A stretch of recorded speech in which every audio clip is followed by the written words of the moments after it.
നമ്മൾ ഈ കാണുന്നത് ചൈനീസ് ബ്രാൻഡ് വാഹനമായ ഹാവലിൻ്റെ സ്റ്റിയറിംഗ് എയർ ബാഗാണ്. സ്റ്റിയറിംഗ് എയർ ബാഗ് എങ്ങനെയാണ് സ്റ്റിയറിംഗ് കോളത്തിൽ നിന്ന് റിമൂവ് ചെയ്യുന്നതാണ് ഞാൻ കാണിച്ചു തരുന്നത്. സ്റ്റിയറിംഗ് കോളത്തിൻ്റെ രണ്ട് സൈഡിലായിട്ട് വരുന്ന ലോക്കാണ് ഞാൻ കാണിക്കുന്നത്. നമ്മൾ സ്ക്രൂ ഡ്രൈവർ കൊണ്ട് പ്രസ്സാക്കുന്ന സമയത്ത് ഈ ലോക്ക് ഉള്ളിലോട്ട് തള്ളും.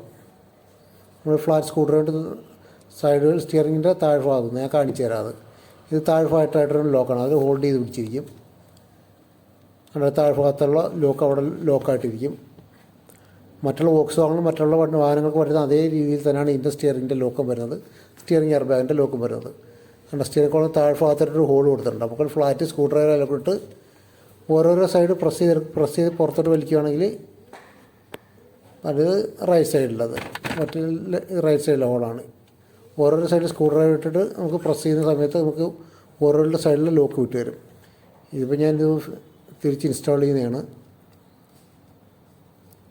ഫസ്റ്റായിട്ട് നിങ്ങൾ താഴ്ഭാഗത്ത് ലോക്ക് ഇട്ടതിന് ശേഷം നേരെ താഴോട്ട് പ്രസ് ചെയ്ത് കൊടുക്കുകയാണെങ്കിൽ കറക്റ്റ് പോയിട്ട് അങ്ങോട്ട് ലോക്കാവും.